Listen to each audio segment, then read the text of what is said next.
नमस्कार दोस्तों, आप सभी का स्वागत है एग्जाम क्वालिफाई सेंटर में।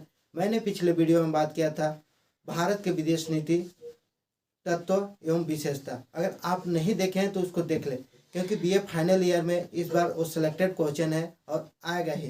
तो मेरे वीडियो आप देखेंगे तो आपका कॉन्सेप्ट कुछ क्लियर होगा। बाकी आप अपना पुस्तक से पढ़ लेंगे ताकि पूरा कॉन्सेप्ट क्लियर हो जाएगा। तो आज के वीडियो में मैं सिलेक्टेड क्वेश्चन बताने वाला हूँ बीए फाइनल ईयर का सेकेंड यूनिट लोक प्रशासन में। और लोक प्रशासन के अंतर्गत सभी सिलेक्टेड क्वेश्चन को मैं बताऊंगा।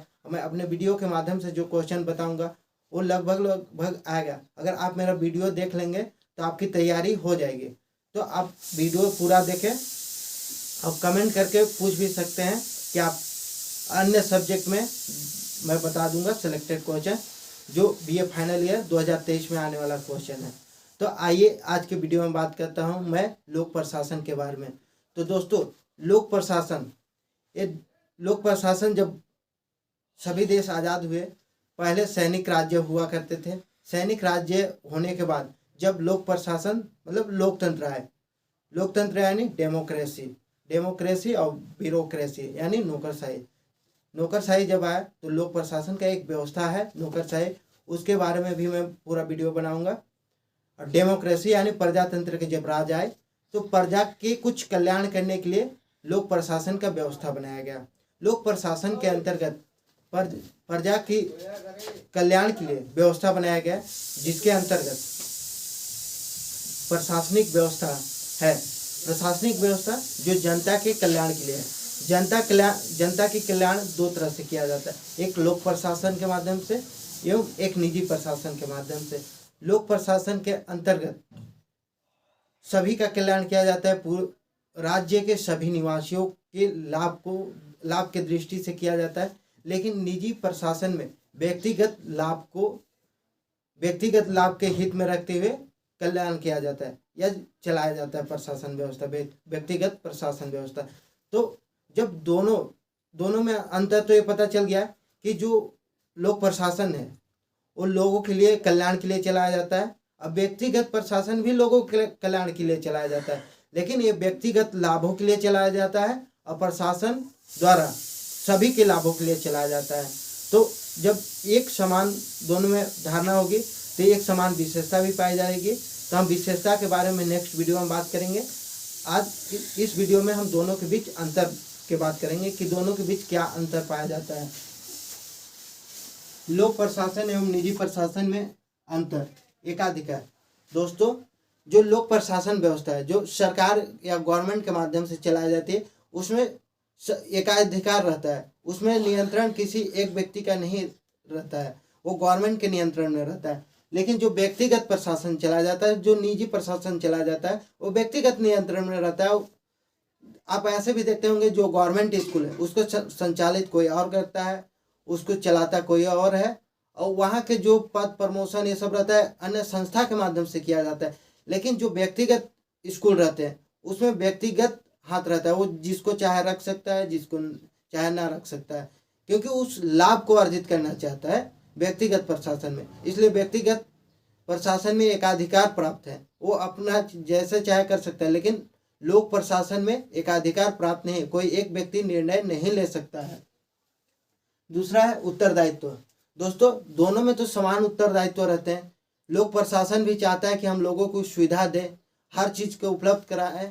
लोक प्रशासन है जो सरकार के माध्यम से चला जाता है, सबको समान उत्तरदायित्व रहता है। लेकिन निजी प्रशासन में जिससे हमें ज़्यादा अपेक्षा की जाती है, जिससे लाभ होता है, उसके प्रति हम ज़्यादा उत्तरदायित्व रहते हैं। जैसे आप स्वास्थ्य क्षेत्र में देखेंगे तो सरकारी हॉस्पिटल में एक समान उत्तरदायित्व रहते हैं। कोई भी वहाँ आता है तो सबका इलाज एक समान किया जाता है।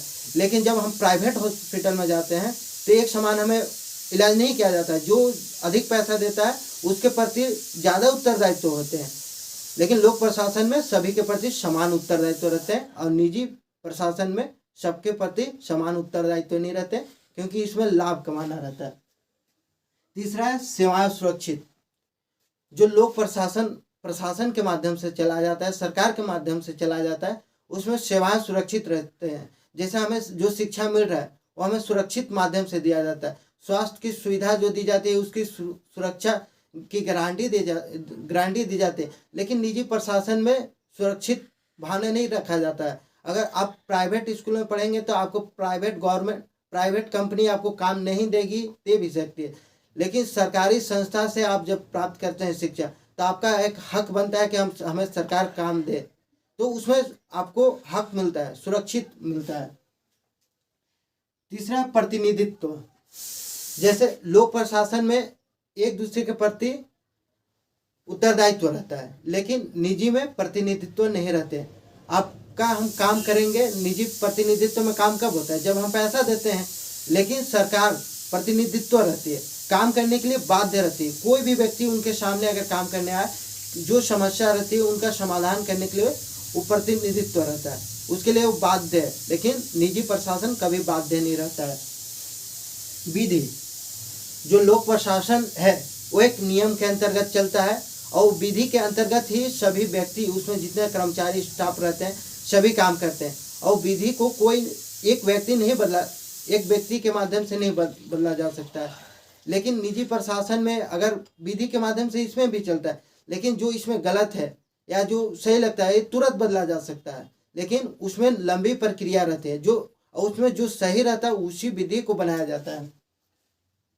व्यापकता, तो दोस्तों लोक प्रशासन इतना बड़ा है तो उसकी व्यापकता तो होगी, क्योंकि उसमें व्यवस्थापिका, न्यायपालिका एवं कार्यपालिका के माध्यम से काम होते हैं, जिसके माध्यम से पूरे मतलब एक राज्य के अंतर्गत सभी व्यक्ति के लिए प्रतिनिधित्व कार्य करती है। लेकिन निजी प्रशासनिक सुविधा रहती है वो किसी एक क्षेत्र में सीमित रहती है या किसी एक गांव या जिला के अंतर्गत ही सीमित रहती है। जैसे कोई आपके गांव में कम स्कूल होगा, वो अन्य क्षेत्र में उस नाम से स्कूल नहीं होगा, क्योंकि वो क्षेत्र के लिए ही बना है, उसी क्षेत्र में वो शिक्षा प्रदान करेगी।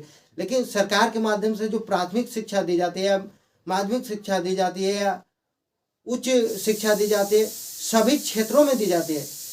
या सुरक्षा जो दी जाती है, हर तरह से जो व्यवस्था दी जाती है प्रशासन के माध्यम से, वो सभी जगहों पे दी जाती है। जैसे यातायात के भी सुविधा सभी व्यापक स्तर पर दिया जाता है, लेकिन निजी प्रशासन में नहीं ऐसा दिया जाता है। निजी प्रशासन में सीमित मात्रा में दिया जाता है। प्रचार प्रसार, जो प्रशासनिक सरकार के माध्यम से काम किया जाता है वो प्रचार प्रसार नहीं किया जाता है, लेकिन जो निजी कंपनी अपना काम करता है, जैसे मैं अपना काम कर रहा हूँ तो मैं अपना प्रचार प्रसार करूंगा, मैं चाहूंगा अधिक से अधिक लाभ कमाने के लिए अपनी कंपनी को प्रोत्साहित करूंगा, प्रचार कराऊंगा, प्रचार से हमारा लोग आकर्षित होंगे। लेकिन सरकार जो रहती है वो कभी प्रचार प्रसार नहीं करती, वो काम करती है, उसके काम के निपुण लोग उसके तरफ आकर्षित होते हैं। कार्य कुशलता, जो प्रशासनिक व्यवस्था में लगे रहते हैं उनकी कार्य कुशलता तो बहुत अच्छी होती है, लेकिन वो कार्य करने के लिए बाध्य नहीं रहते, उनमें कार्य का प्रेशर नहीं दिया जाता है। लेकिन जो निजी प्रशासनिक सुविधा रहते हैं उसमें कार्य करने के लिए बाध्य रहती है, क्योंकि उनको काम के बदले पैसा मिलता है और डायरेक्ट पैसा मिलता है, और उनको डायरेक्ट पैसा ना मिलकर गवर्नमेंट देती है, और गवर्नमेंट हमेशा काम को देखती नहीं है। इसी तरह जो सरकारी व्यवस्था है धीरे धीरे नुकसान में जा रहा है, क्योंकि उनका जो कार्य उनको सौंप दिया जाता है वो करते नहीं, और करते हैं तो ढंग से नहीं करते हैं। और दूसरे नंबर वो कार्य के लिए बाध्य रहते हैं, कार्य उनको करना है, लेकिन सही करे या नहीं करे इसके लिए बाध्य नहीं है। लेकिन जो निजी प्रशासन है वो सही कार्य करेंगे तभी पैसा मिलता है, तो कार्य कुशल रहना जरूरी रहता है। कर्तव्य की सीमा, जो निजी प्रशासन में रहती है कर्तव्य की सीमा रहती है, वो एक सीमा के अंतर्गत कार्य करते हैं। लेकिन जो प्रशासनिक सुविधा रहती है उनका कर्तव्य बहुत बड़ा रहता है। जैसे सुरक्षा में देखेंगे तो जैसे भारत को ही हम उदाहरण ले लें तो सुरक्षा की दृष्टि से भारत को सैन्य व्यवस्था रखनी पड़ती है, जिसमें जल सेना, थल सेना, वायु सेना एवं जगह जगह हर तरह से व्यवस्था की जाती है। बहुत बड़ा सुरक्षा के लिए कॉस्ट देना पड़ता है, लेकिन निजी के लिए उतना नहीं करना पड़ता है, निजी सेवा में नहीं किया जाता है। दूसरा नंबर है भारत के दृष्टि से देखें तो यातायात, प्रशासनिक व्यवस्था में यातायात भी किया जाता है। मतलब जो बड़े व्यापक क्षेत्र रहते हैं उसको प्रशासनिक सुविधा द्वारा किया जाता है, जो सरकार के माध्यम से किया जाता है, और जो छोटा क्षेत्र रहता है वो निजी कंपनी द्वारा किया जाता है। आगे जानेंगे उद्योगों का संगठन एवं संचालन। जो उद्योग रहता है, बड़े बड़े उद्योग, उसको सरकारी प्रशासन द्वारा किया जाता है, और उसका संगठन भी बड़ा रहता है, क्योंकि संगठन बड़ा है तो उसको चलाने, जैसे भारत में प्रशासनिक सुविधा है वो कार्यपालिका, व्यवस्थापिका एवं न्यायपालिका के माध्यम से चलाया जाता है। तो इनका क्षेत्र भी बड़ा होगा, तो क्षेत्र बड़ा है, व्यवस्था बड़ा है, लेकिन जो उद्योग है, छोटे छोटे उद्योग है, वो निजी कंपनियों द्वारा चलाया जाता है, उनमें व्यापकता नहीं पाई जाती है। 13वां पॉइंट है लाभ हित। लोक प्रशासन ऐसी व्यवस्था है जो अगर प्रशासन व्यवस्था यानी सरकार के माध्यम से चलाया जाता है तो उसमें लाभ को नहीं देखा जाता है। लाभ को इसलिए नहीं देखा जाता है, कभी कभी घाटे का भी बजट पेश किया जाता है, क्योंकि इसमें लोगों की सुविधा दी जाती है, और निजी प्रशासन में हमेशा लाभ के दृष्टि से देखा जाता है, और हमेशा फायदे में कंपनी रहती है। अतिरिक्त लाभ, जैसे लोक प्रशासन अगर सरकार के माध्यम से चलाया जाता है तो उसमें अगर लाभ अर्जित अधिक लाभ मिल भी जाता है तो उसको नेक्स्ट बार खर्च किया जाता है या नेक्स्ट व्यवस्था के लिए खर्च किया जाता है। लेकिन जो निजी प्रशासन व्यवस्था रहता है, अगर उसको अगर लाभ होता है तो लाभ होने के बाद वो व्यक्तिगत रख लिया जाता है, व्यक्ति अपना धन बना लेता है। वित्त नियंत्रण। वित्त नियंत्रण प्रशासनिक व्यवस्था में वित्त नियंत्रण कौन करता है? तो व्यवस्थापिका करता है, और कार्यपालिका कार्य करती है। अब व्यवस्थापिका द्वारा वित्त व्यवस्था किया जाता है, लेकिन निजी प्रशासन में वित्त व्यवस्था, कार्यपालिका सब अपने निजी व्यक्ति द्वारा किया जाता है। नौकरशाही। लोक प्रशासन व्यवस्था में नौकरशाही के माध्यम से कार्य किया जाता है। इस नौकरशाही के लिए हम नेक्स्ट वीडियो में बताएंगे कि नौकरशाही क्या है। इसके अंतर्गत पूरा एक कॉन्सेप्ट क्लियर हो जाएगा। और इसमें लाल फीताशाही भी कहा जाता है, क्योंकि इसमें नौकरशाही में बाध्य रहते हैं कि नियमबद्ध कार्य करना है, इसलिए कार्य करते करते कभी इतना देर हो जाता है कि समय निकल जाता है, उस कार्य जब होना रहता है उस समय खत्म हो जाता है। तो इसको नौकरशाही को लाल फीताशाही भी कहा जाता है, क्योंकि वो फाइल बंधा ही रह जाता है। कानूनी हस्तक्षेप। लोक प्रशासन व्यवस्था में जो प्रशासन सरकार के माध्यम से चलाया जाता है उसमें कानूनी हस्तक्षेप बहुत ज़्यादा रहती है, लेकिन निजी प्रशासन में कानूनी हस्तक्षेप नाम मात्र की रहती है। मनोवैज्ञानिकता। दोस्तों, मनोवैज्ञानिकता जो दोनों दृष्टि से, तो नेक्स्ट पॉइंट है और अंतिम पॉइंट है मनोवैज्ञानिकता। जैसा कि हम मनोवैज्ञानिकता के अंतर्गत जान सकते हैं कि मानव का जो व्यवहार रहता है वो लोक प्रशासन में इस प्रकार हावी होता है, जैसे आंदोलन करते हैं या काम को नहीं करते हैं, या जो सरकारी व्यवस्था रहती है उसको तोड़ फोड़ कर सकते हैं। लेकिन निजी प्रशासन में ऐसा कदापि नहीं होता। अगर निजी प्रशासन में ऐसा होगा तो उसको तुरंत असुल लिया जाएगा, लेकिन लोक प्रशासन में अगर आपको काम करने नहीं या कोई भी गड़बड़ी है उसके लिए आंदोलन आप कर सकते हैं। ऐसी मनोवैज्ञानिकता है, दोनों में अंतर पाया जाता है। इसमें कर सकते हैं आंदोलन, असहयोग, लेकिन निजी प्रशासन में नहीं कर सकते हैं। आलोचना। साइमन के अनुसार इन दोनों प्रकार के प्रसाधनों में आलोचना की दृष्टि से भी अंतर पाया जाता है। लोक प्रशासन के कार्यों को अपेक्षा व्यक्तिगत प्रशासनों के कार्यों की आलोचना स्वतंत्र रूप की जा सकती है। जैसे लोक प्रशासन में कोई कार्य होता है तो उसकी हम आलोचना नहीं कर सकते हैं, लेकिन जो निजी प्रशासनिक व्यवस्था में कार्य होते हैं उसकी हम आलोचना कर सकते हैं, उसको हम गलत बता सकते हैं और उसको स्वीकार भी करना पड़ता है। लेकिन लोक प्रशासन में आलोचना हम नहीं कर सकते हैं, ये साइमन का कहना है।